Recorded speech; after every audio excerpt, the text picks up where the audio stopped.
Ladies and gentlemen, I want to take a moment here. As I was sitting here in the sun, and I was thinking about you, and I was thinking about living here these 70 some odd years, and I was focusing on it because there are some things that's happening in my life right now that requires me to focus. I spent all of this time talking to you about heaven on earth for a reason. The reason really is that I've learned enough of the truth to know what I'm talking about. When I say this is hell, I mean exactly that. It is hell. And only those who are minions of hell, or people who qualify for hell, or people who don't fit to get out, are here. And that means every last one of us. That means every man, woman, child, black and white, old and young, organization, government, religion, pastor, everything. If you walk around here and call yourself a human being, we're all living in hell. And we are living in hell until we escape. And until we escape, we are in hell. I was sitting in it tears me up, ladies and gentlemen. It really tears me up.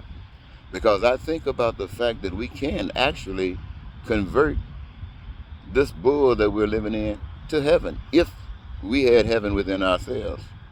But we don't.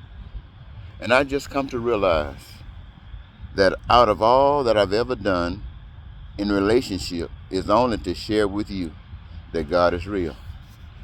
And I guess what I've done is not really nothing that's commendable, because there is one that has come before us. So many have come before us. We think about the two gentlemen, Justin Pearson, Justin Jones in Tennessee. These are the new guys. How far they're going to go, I don't know. They are new. What I mean is they're on the battlefield. They're soldiers. They're pillars.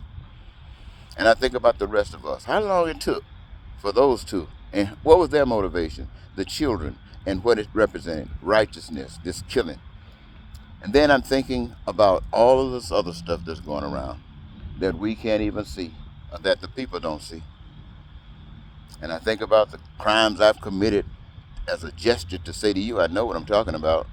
Other people try to stay out of jail. Even though they commit crimes to get them in jail, they try to stay out. I commit a crime to get in jail so I can get your attention, so I can tell you, ladies and gentlemen, I'm in jail because I want you to know that God is real.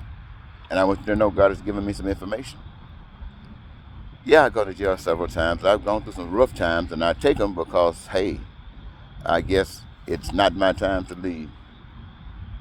But I sit here now and I think about how blatant evil is in America today.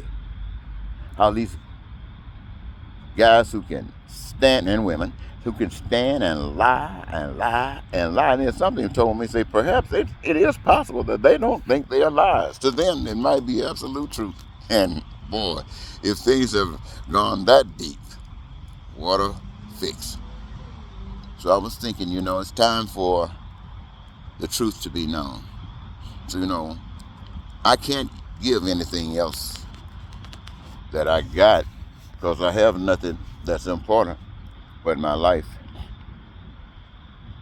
And even though I can talk to you about changing, talk to you about directing your path so you can create, I'm not trying to create anything for you except the opportunity for you to realize the power that you got.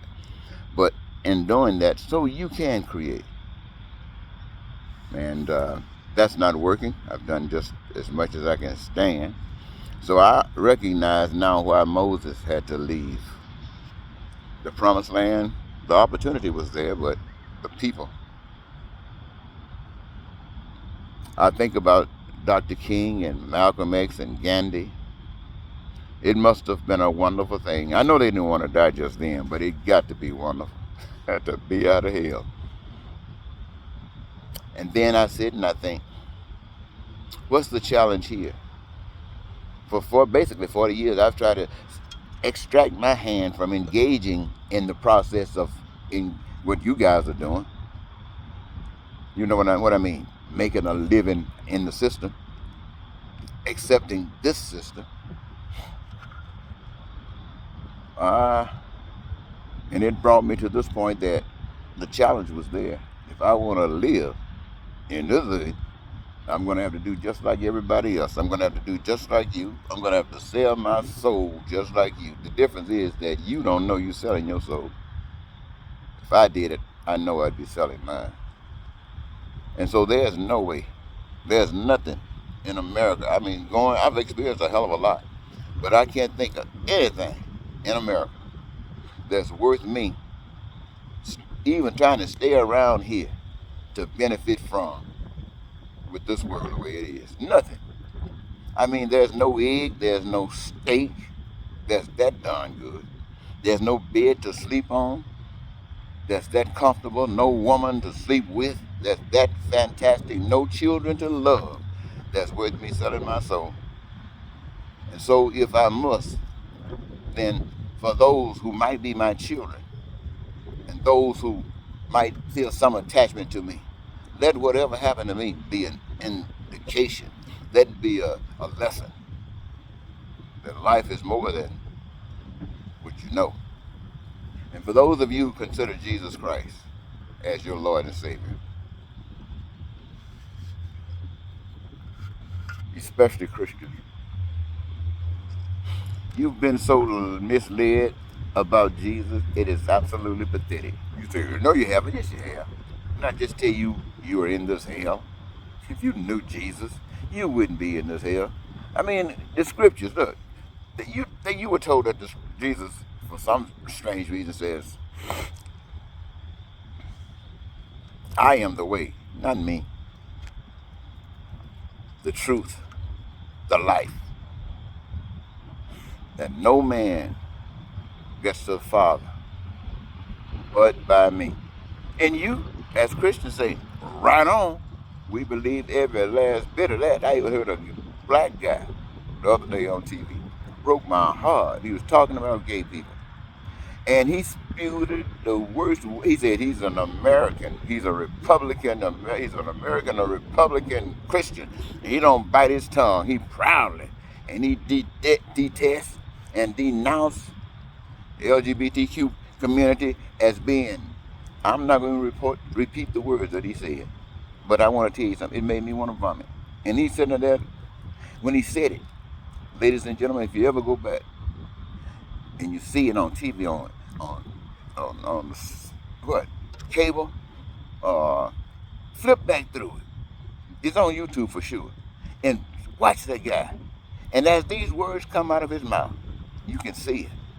He looks like a big ball of ugly, devilish stuff. Ooh, he looks worse. He looks, as it coming out of his mouth, worse than what he's trying to do about saying, but all of a sudden he made them look real good. Just like these guys in Tennessee wanted to punish these black guys for standing up for what was right, and doing that made the black guys and what they stand for look so good. And that guy who was up there in that legislature over there, I don't know where it is right now, denouncing that LG, I tell you, he made them look extraordinarily good. Now, this is the kind of stuff that he was Christian. No, can you see anything being used that he said or was doing that would fix the situation? Did you see any love in anything that he said? Did he have a message of love? No, that's disgust. So that's the kind of world we're living in. And this is how you accepted Jesus. Somebody said, just believe that he is the Son of God. I'm talking to all of you people who believe in Jesus Christ and call yourselves Christians. Just believe in it. Believe that he's Son of the God. That he came to the earth, like you and I, born of a virgin.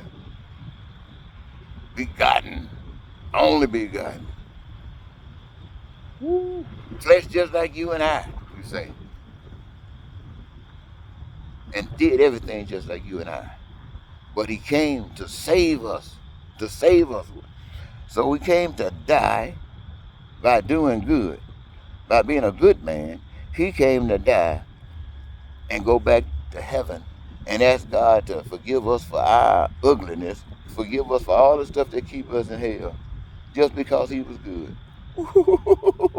Donald Trump mother was there. Anybody buy back a sack of stuff like that ought to be ashamed of themselves. You ought to be ashamed of yourself. I know you believed it. You can't say you didn't. All you gotta do is look around you. You had to believe some stupid stuff like that in order to let this world turn to hell like it is. Now, if you had your mind open, you would have recognized that Jesus said they will offer you everything. They will offer you to be the richest man on earth, richest woman on earth, the biggest and greatest nation on earth, all the way down to all of that stuff that's in between, billionaires and millionaires and rich people and little less richer people, all the way down to poor people and to slaves and the people that's being murdered. They offer you all of that to keep you in control and be your master. And what did Jesus say? Jesus said reject it, because there's another way. There's another way. Boy, I tell you, sometimes I think about it and I'm thinking why did it take so long to be so clear? There's another way. Tell the devil to stay in hell. Turn your back on it. But don't just say it. Resist it. And when you resist it by exposing it and revealing the truth, that's the key, my friends. That is the key. That is the key. And when they take you out, that's the evidence. That's your graduation. The fact that you know this, that don't mean too much. The steps that you take is what is powerful. And when that fool finally does what he's gonna do to kick you out of here because you messing with Earth's program, because you messing with Minnesota's program or United States program, and gonna kick you out, you make God look fantastic. Absolutely fantastic. I tell you. Because I tell you, as I look at things about Dr. King, Malcolm X, Gandhi, and those guys, God looks absolutely fantastic. When I look at these preachers around here talking about prosperity preaching and laying hands on the sick, they make their God in hell looks just like he is, a devil. Now, a lot of people might say, why are you going to put us down like that? Because I know what I'm talking about. And you don't have any evidence to prove otherwise. Show me some of the love that has been depicted throughout, not just for the group that runs with you, not just for those who look in your books, but I'm talking about all people. Tell me the time you've spoken and stood up for them. Oh, yeah, that means stood up. No, yeah. And even if you've done that, you're still in hell until you go up to that cross. Go up to that cross and die. And that's your total rejection of hell. Die. Boy, you may say, nigga, I'm crazy. Yeah, I'm crazy. You got to be crazy. Because to know the truth. You got to be crazy. Because ain't nobody else going. That's absolute the truth. Can tell you the truth. Well, ladies and gentlemen, I was out here listening to some music, drinking me a pop, thinking that I just talked to a neighbor. And I was kind of having a little conversation with him, and I was telling him about my heart attack and how if I got in any situation like any pain and suffering beyond that, being a burden to anybody, I'm ready to get out of here. And he was right there. He goes to dialysis 3 times a week. And he said he goes because you have to go to live. But he's so tired of going through the stuff. Well, we all know about that. And that, my friends, is what is on your plate. If you don't fix the system so you can have the type of health care that will prevent you from enduring this suffering, that's major suffering, you're going to go through it. Or whatever else. But you can't escape it. You can change the world and do the right things. Or you can resist this and get on out of here. But I'm not telling you to do anything. You do what you're led to do. I'm just telling you where the path leads. And I want to thank you so very much for giving me this your time. For you to have been here this long, I must have been saying something that you understand and wanted to know about. I hope and pray it works for you. It has for me. Goodbye.